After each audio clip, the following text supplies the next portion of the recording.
जैन बच्चों, इस समय आप लोग महामना इंस्टीट्यूट के यूट्यूब चैनल से जुड़े हुए हैं और इस चैनल में मैं आप सबका स्वागत करता हूं। आज हम लोग class 12 mathematics Hindi medium NCERT book के 8th चैप्टर समाकलनों के अनुप्रयोग यानी एप्लीकेशन ऑफ इंटीग्रल्स के प्रश्नावली 8.2 का क्वेश्चन नंबर 6 देखने जा रहे हैं। हालांकि क्वेश्चन नंबर 6 और 7 ऑप्शनल क्वेश्चन हैं, लेकिन इसको करने के बाद ही जब आप इसको सॉल्व करेंगे तभी कर पाएंगे, नहीं तो नहीं कर पाएंगे।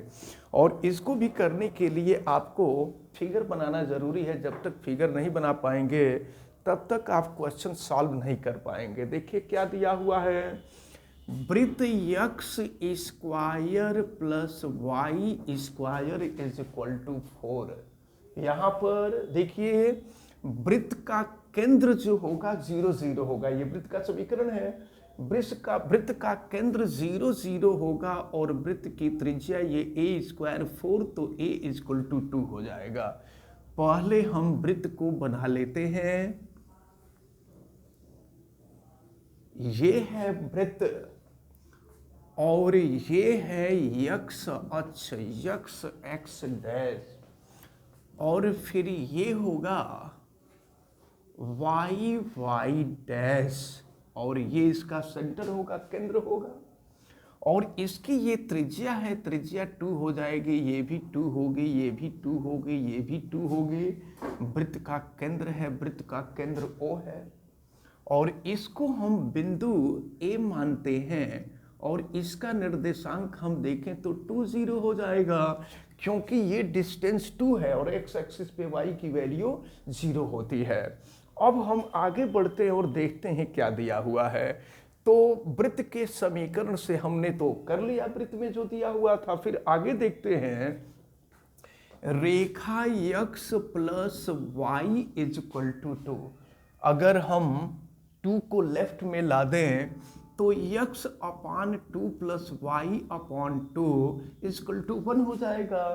तो यह अंतखंड के रूप में रेखा का समीकरण मिलेगा, जहां पर रेखा के द्वारा x अक्ष पर कटा हुआ अंतखंड 2 और y अक्ष पर भी कटा हुआ अंतखंड 2 होगा। तो देखिए x अक्ष पे कटा हुआ अंतखंड 2 और y अक्ष पे कटा हुआ अंतखंड 2।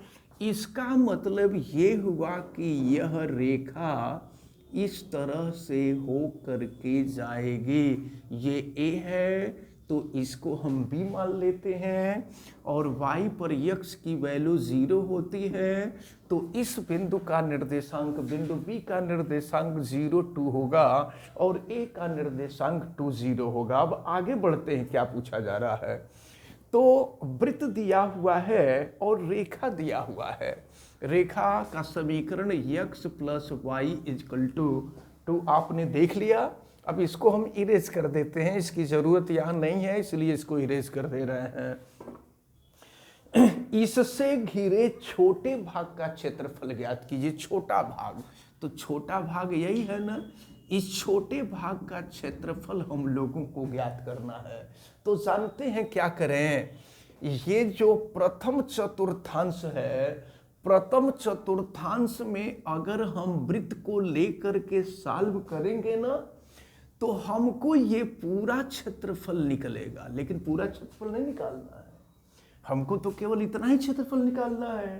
तो अब हम रेखा को लेकर के अगर हम सॉल्व करेंगे तो हमको रेखा का समीकरण यानी रेखा को लेकर के हम सॉल्व करेंगे तो हमको ये क्षेत्रफल मिल जाएगा। याद रखिए, जब हम वृत्त का समीकरण लेकर के सॉल्व करेंगे तो हमको ये पूरा मिल जाएगा, और अगर रेखा को हम लेंगे तो इतना मिल जाएगा, लेकिन हमको केवल इतने ही भाग का क्षेत्रफल ज्ञात करना है।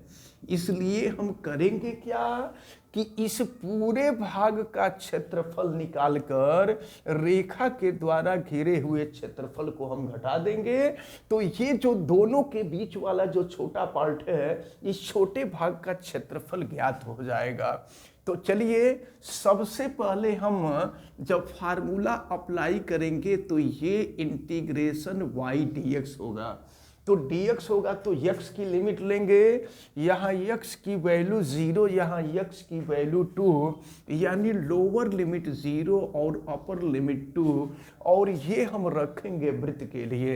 तो चलिए वृत्त के लिए हो गया y1, और फिर तो याद रख लीजिएगा जब हम वृत्त लिए हैं तो हमको ये पूरा क्षेत्रफल मिला है, जब रेखा लेंगे तो इतना क्षेत्रफल मिलेगा, तो इसको माइनस कर देंगे तो ये हो जाएगा माइनस ये y2 dx हो जाएगा। तो जहां से रेखा शुरू हुई है वहां पर भी x का मान 0 है, और जहां खत्म हो रही है वहां पर भी x का मान 2 है, तो इसका इंटीग्रेशन हम कर देंगे 0 to 2।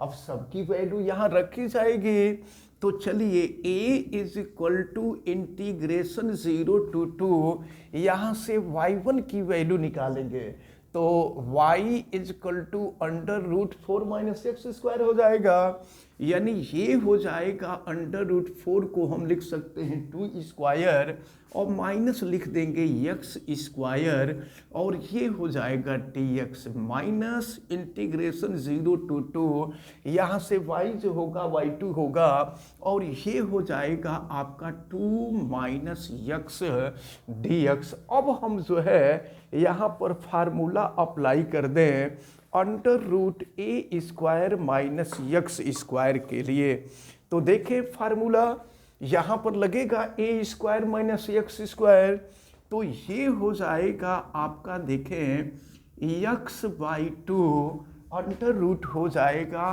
2 square minus X square यानी 4 स्क्वायर, माइनस हो जाएगा एक्स स्क्वायर, और प्लस हो जाएगा ए स्क्वायर, ए यानी 2 का स्क्वायर, तो 2 का स्क्वायर हो जाएगा 4 बाई 2, और फिर ये हो जाएगा आपका sine inverse x by a, तो ये हो जाएगा x by a, sine inverse x by a के जगह पे 2 है, और फिर ये हो जाएगा आपका लोअर लिमिट 0 और अपर लिमिट 2 हो जाएगा। तो ये तो लेफ्ट वाला हो गया। अब इसके बाद यानी फर्स्ट पार्ट हो गया, अब इसके बाद हम सेकंड वाले को देखेंगे तो -2 बच रहा है, तो ये हो गया -2 और यहाँ 1 है तो x हो जाएगा, इंटीग्रेशन कर लिए हैं तो ये हो जाएगा 0 to 2, और जानते हैं माइनस का माइनस में मल्टीप्लाई कर देंगे प्लस हो जाएगा, और फिर x का इंटीग्रेशन लेंगे तो x स्क्वायर बाई 2, यानी ये हो जाएगा 1 by 2 x square, lower limit 0 और अपर लिमिट हो जाएगा 2। अब हम यहाँ पे वैल्यू रखते हैं, तो चलिए पहले हम अपर लिमिट रखेंगे और फिर माइनस करके लोअर लिमिट रखेंगे, तो a इज इक्वल टू, चलिए अपर लिमिट रख रहे हैं 2 रख रहे हैं, 2 बाई 2 अंडर रूट 4 माइनस 4, और ये तो 2 हो गया प्लस हो गया 2 से 4 कैंसिल करेंगे 2 हो जाएगा, और ये हो जाएगा आपका साइन इनवर्स 2 बाई 2 यानी 1 हो जाएगा। देखिए साइन इनवर्स 1 कर दिए, और माइनस करके अब हम 0 रखते हैं तो ये 0 हो जाएगा, ये टोटल वैल्यू 0 हो जाएगी माइनस करने के बाद। अब हम आते हैं यहाँ -2 और ये हो जाएगा 2 माइनस 0, और फिर ये हो जाएगा आपका 1 बाई 2 का स्क्वायर कर दीजिए तो 4 माइनस हो जाएगा 0। चलिए आगे बढ़ते हैं, तो यहाँ पर ये भी 0 हो जाएगा, और फिर देखिए a इज इक्वल टू 2 और sine inverse 1 sine pi by 2, यानी ये हो जाएगा आपका पाई बाई 2, और फिर हम यहाँ आते हैं, ये हो जाएगा आपका -4, और फिर यहाँ पर इसको कैंसिल कर देंगे तो ये हो जाएगा +2, फिर यहाँ पर देखिए 2 से 2 कैंसिल हो जाएगा, a इज इक्वल टू पाई और माइनस हो जाएगा 2, यानी इसका जो एरिया होगा ये एरिया पाई -2 होगा, यानी इसका जो बी ऑप्शन है, बी ऑप्शन सही ऑप्शन होगा, ये यूनिट स्क्वायर हो जाएगा। इस प्रकार आपका जो क्वेश्चन नंबर 6 है, ये क्वेश्चन नंबर 6 आपका सॉल्व होता है। देखते हैं क्वेश्चन नंबर 7 को, ये भी ऑप्शनल क्वेश्चन है, इसको भी देखना है। वक्रों y square is equal to 4x, तो जाहिर सी बात है परवलय है, और ये परवलय x अक्ष पे बना है।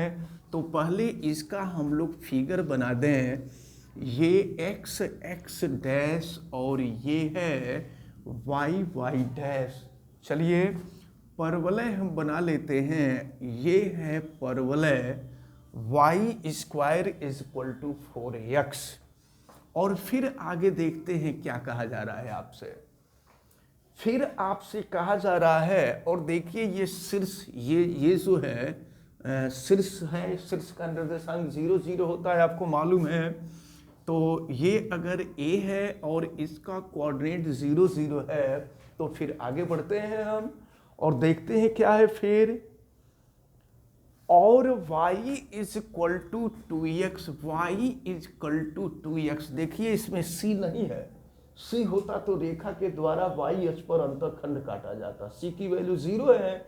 इसका मतलब ये हुआ कि ये रेखा मूल बिंदु से होकर गुजरेगी, ये रेखा मूल बिंदु से होकर के गुजरेगी इस तरह से। ये रेखा जो है ऐसे मूल बिंदु से होकर के पास करेगी, और ये है आपका परवल है। फिर आगे देखते हैं, तो इनके मध्यवर्ती क्षेत्र का क्षेत्रफल ज्ञात कीजिए। मध्यवर्ती क्षेत्र जो है इसी का क्षेत्रफल ज्ञात करने के लिए आपसे कहा जा रहा है। तो सबसे पहले तो हम लोगों को ये देखना होगा कि किस पॉइंट पर ये दोनों एक दूसरे को इंटरसेक्ट कर रहे हैं। तो इसके लिए हमको रखना होगा y की वैल्यू। चलिए यहाँ पे y के जगह पे 2x रख देते हैं। तो y के जगह पे 2x रखेंगे तो 4x square is equal to हो जाएगा 4x। अब क्या करेंगे, लेफ्ट में ले लेंगे तो 4x square minus 4x equal to 0। यहाँ से 4x हम कॉमन ले सकते हैं। तो अगर हम 4x कॉमन ले लेंगे तो यहाँ बचेगा आपका x माइनस 1 इक्वल टू 0। तो अगर एक बार इसको 0 के बराबर करेंगे तो x इक्वल टू 0 मिलेगा, और एक बार इसको 0 के बराबर करेंगे x इक्वल टू 1 मिलेगा। अब देखिए जब x इक्वल टू 0 रखेंगे तो y की वैल्यू भी 0 हो जाएगी, तो 0 0 बिंदु a का कोऑर्डिनेट होगा, और जब x इक्वल टू 1 रखेंगे तो y की वैल्यू 2 हो जाएगी। तो निर्देशांक हो जाएगा 1 2। यहाँ का जो निर्देशांक मिल रहा है ये है 1 2। इसका मतलब क्या हुआ, अगर यहाँ से हम इस पर लंब डाल दें तो देखिए आप, ये x की वैल्यू है, ये y की वैल्यू है। x का मतलब y अक्ष से दूरी, तो ये दूरी अगर 1 होगी तो ये भी दूरी 1 होगी, और इस प्रकार इस बिंदु का जो निर्देशांक मिलेगा ये मिलेगा आपका 1 0। इस बिंदु का निर्देशांक निकल गया। अब जरा ध्यान पूर्वक देखें तो ये 0 0 और इस बिंदु का जो निर्देशांक आपको मिला है, हाँ देखते हैं। तो ऐसा किया जाए तो इस बिंदु का निर्देशांक 0 0 हो गया, इस बिंदु का निर्देशांक 1 0। तो यहाँ पर x की वैल्यू 0 और यहाँ x की वैल्यू 1, तो 0 से 1 तक इसका इंटीग्रेशन करना होगा। तो जब हम परवलय लेंगे, जरा देखिए, जब हम परवलय ले लेंगे तो हमको ये पूरी एरिया मालूम हो जाएगी, लेकिन हमको पूरी एरिया थोड़े मालूम करनी है, हमको तो केवल इतनी एरिया मालूम करनी है। तो अब हम इसमें से करेंगे क्या कि ये जो इतनी एरिया है, यानी लाइन के द्वारा जो एरिया कवर हो रही है, लाइन के द्वारा जो एरिया कवर हो रही है, इसको हम माइनस कर देंगे। और ये चीज दिमाग में रखे रहिएगा कि हम लोगों को केवल इतनी ही एरिया ज्ञात करनी है। क्वेश्चन में यही कहा जा रहा है, इतनी एरिया ज्ञात करने के लिए। तो हम क्या करेंगे, टोटल एरिया निकालेंगे। तो टोटल एरिया के लिए परवलय का यूज करेंगे, और उसमें से लाइन के द्वारा कितनी एरिया कवर हो रही है उसको माइनस कर देंगे। तो इन दोनों के बीच जो मध्यवर्ती एरिया है ये हम लोगों को ज्ञात हो जाएगा। चलिए हम शुरू करते हैं। एरिया ज्ञात करने के लिए y1 dx, y1 याद रख रहिएगा परवलय के लिए है। यहाँ पर x की वैल्यू 0 होगी, यहाँ x की वैल्यू 1 हो जाएगी, और माइनस कर देंगे लाइन के लिए, तो ये हो जाएगा इंटीग्रेशन y1 dx। तो रेखा के लिए भी यहाँ x की वैल्यू 0 है और यहाँ x की वैल्यू 1 है, तो ये हो जाएगा 0 1। अब हम रखते हैं वैल्यू, तो ये हो जाएगा y1, यहाँ से निकालिए y1, तो स्क्वायर दूसरे तरफ जाएगा, तो 4 का स्क्वायर रूट 2 हो जाएगा और x का पावर 1/2 हो जाएगा, 2 बाहर निकल गया।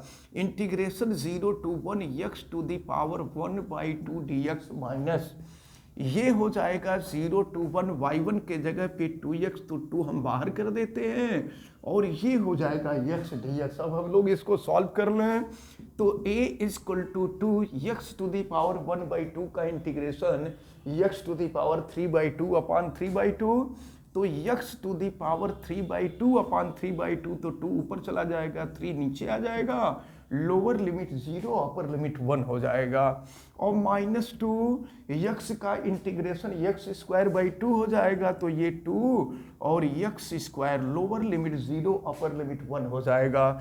सॉल्व करिए तो a इक्वल टू ये हो गया 4/3, यहाँ 1 कर देंगे तो 1 और -0 हो जाएगा, फिर इसको सॉल्व कर देंगे -1 और ये हो जाएगा 1 - 0, फिर क्या मिलेगा आपको, ये हो जाएगा 4/3 और ये हो जाएगा -1। सॉल्व कर लीजिए तो ये हो जाएगा आपका 1/3। तो इस प्रकार जो बी ऑप्शन है, ये बी ऑप्शन आपका सॉल्व होता है।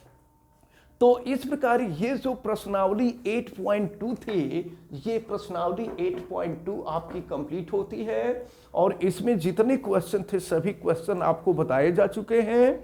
इसको आप अच्छी तरह से तैयार कर लीजिएगा। इस एक्सरसाइज के क्वेश्चन थोड़े से टफ होते हैं, एग्जाम में पूछे जाते हैं, इसको बढ़िया से आप तैयार कीजिएगा। इसके बाद नेक्स्ट वीडियो जो होगा वो विविध प्रश्नावली का होगा। विविध प्रश्नावली से भी क्वेश्चन पूछे जाते हैं, इनको भी हम लोग अच्छी तरह से तैयार करेंगे। और इस प्रकार हमें उम्मीद है कि आज जो दोनों क्वेश्चन बताए गए हैं, ये दोनों क्वेश्चन आपको अच्छी तरह से समझ में आए होंगे। आप वीडियो को लाइक जरूर कीजिएगा और अगर आप चैनल पे नए हैं तो चैनल को सब्सक्राइब कर लीजिए, बेल आइकन को भी प्रेस करें। और अगर किसी प्रकार की कोई दिक्कत समझ में आती है तो आप कमेंट करके बताएं और वीडियो को मैक्सिमम स्टूडेंट तक शेयर करें। आप सभी लोगों का बहुत बहुत धन्यवाद। जय हिंद।